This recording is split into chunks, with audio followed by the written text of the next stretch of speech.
Do you find yourself stuck at your 9-to-5 job, daydreaming about starting a business of your own? If you are ready to learn how to pivot from employee to entrepreneur, you are in the right place, my friend. Welcome to How to Quit Your Job and Start a Business, a limited edition podcast series designed just for you. I'm your host, Shannon Russell, career transition coach, entrepreneur, and your business bestie, guiding you on your journey from the corporate world to being the CEO of your own life. Each episode in this series will walk you through how to make this career transition in a way that doesn't disrupt your life and cause chaos at home. I'll walk you through the tested strategies I use with my clients so that you can move from where you are to where you want to be. Head over to secondactsuccess.co/listen to grab my Starting a Successful Business workbook. It's a perfect tool to guide you through this limited series podcast. Hit subscribe, pop in your earbuds, and let's hang out. Ready? Let's get to it. Hi, and welcome back to a new episode of the How to Quit Your Job and Start a Business podcast. I am your host, Shannon Russell. If you've been following this series, you know that we've been covering everything you need to successfully transition from the corporate world into entrepreneurship. Today is all about branding. We talked about this a little bit in episode 13, but we're going to devote this entire episode to branding your business. It's one of the most exciting and creative parts of starting a business. So let's get to it. Your brand is how your business is perceived by the world.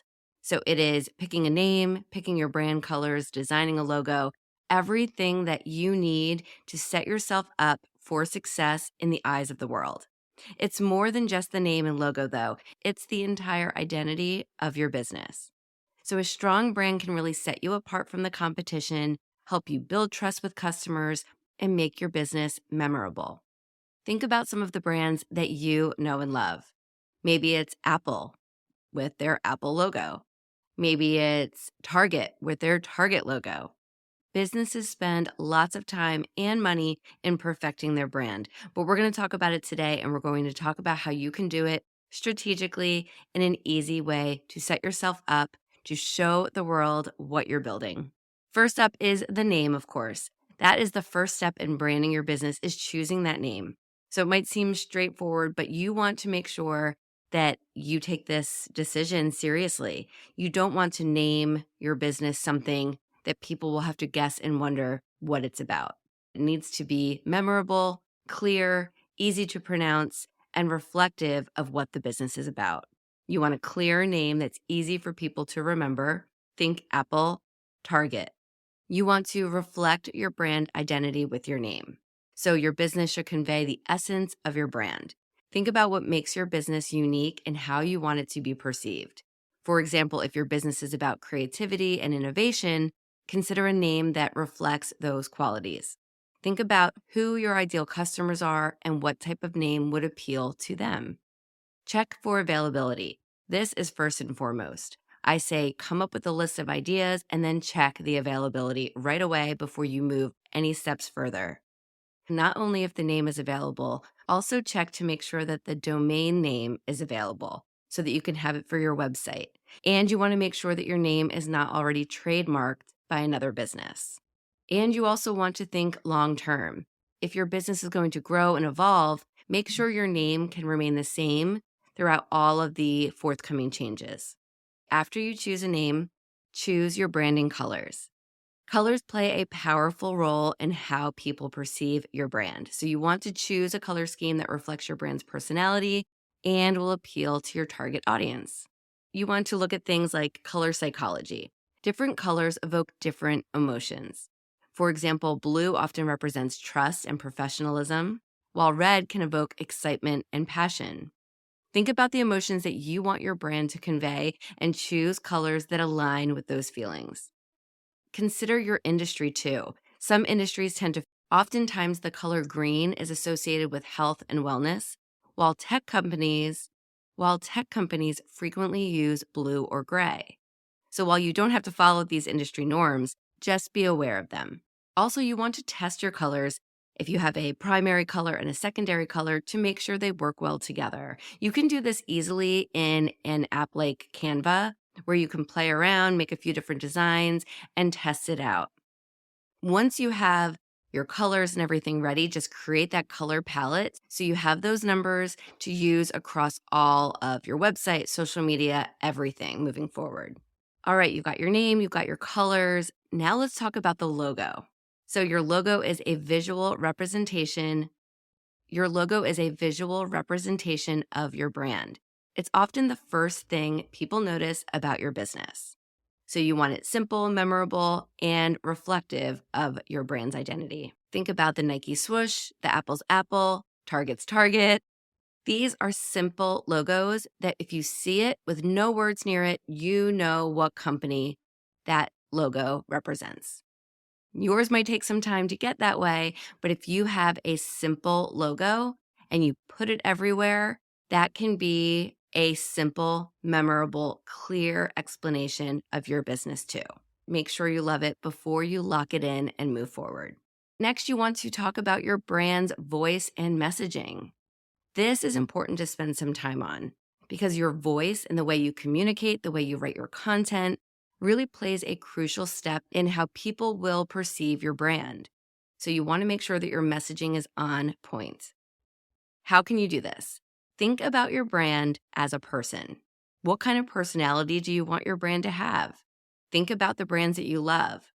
Nike is athletic and powerful and strong. McDonald's is happy and yummy. Target is exciting, right? Target is fun. So think about your brand's personality and how you want your colors, your font, your logo all to work into that. And then you can bring that branding, that voice and messaging across to the masses. Is it friendly and approachable? Is it professional? Is it quirky and fun? What is your voice? Next, you want to create key messaging points. That means you want to have your mission statement, of course. You want to have an elevator pitch. You want to have a few key messages that you can place around your website and on social media that really get your brand's values, mission, and what sets you apart out easily for everyone to see. Okay, that was your voice and messaging identity. Now we're going to talk about creating that visual identity and making sure that it's cohesive across the map. So consistency is key. So all of your visual elements, including your colors, your fonts, your logo, will all come together to be a visual representation of your brand. So again, using the same colors, fonts, and design elements all across every platform, every printed flyer, every website, social media, etc. And you want to design for your audience. Your visual identity should appeal to your target audience. What kind of design would resonate with them?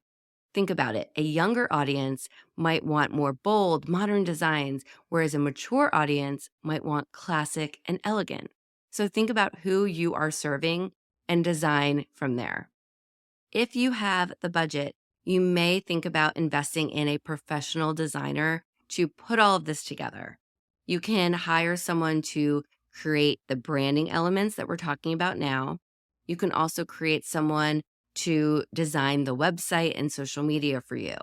If you have the funds to do that and you want to, that's great. If not, you can play around on platforms like Canva to create your own colors, logo, etc. And maybe you hire someone to create your website if you don't feel comfortable doing that. Really look at what you feel comfortable with and what you might want to invest in. Even if you start out doing everything yourself now, you can always rebrand and update things down the road. All right, that was a lot of good stuff because branding is so key. And honestly, it's one of my favorite parts about building a business. When I get to work with my clients on their branding, I get super excited because it just brings out the creative side of you. And you can really test it and experiment and see what you like and what resonates. What we didn't talk about is actually testing your branding on friends and family or a broader audience, if you will. So if you feel comfortable doing that, you can try to ask people what they think. For me, I would just keep it to myself so you don't get all of those opinions, but it's completely up to you. You really just want to make sure that you are happy with it because you'll be staring at this website and your email signatures and your marketing materials for years to come. All right, guys, that is it for this episode of How to Quit Your Job and Start a Business. I am your host and career transition coach, Shannon Russell. If you enjoyed this episode, I hope you subscribe so that you don't miss another episode in the series. All 20 episodes of this limited edition podcast series are available for you to binge right now. Thank you so much. Until next time, make it a great day, and I will talk to you soon. Do you ever feel like you need a little support as you plan your next career move? Then I invite you to join the Career Clarity Collective. It's a monthly membership, and inside you will receive access to a community of like-minded women. You will also take part in group coaching calls, plus you'll get access to masterclasses and resources with new ones added every month. Join us for the tools you need, the guidance you deserve, and accountability to take action so that you can make your second act a success. Head over to secondactsuccess.co/membership to enroll. I can't wait to see you inside the Career Clarity Collective.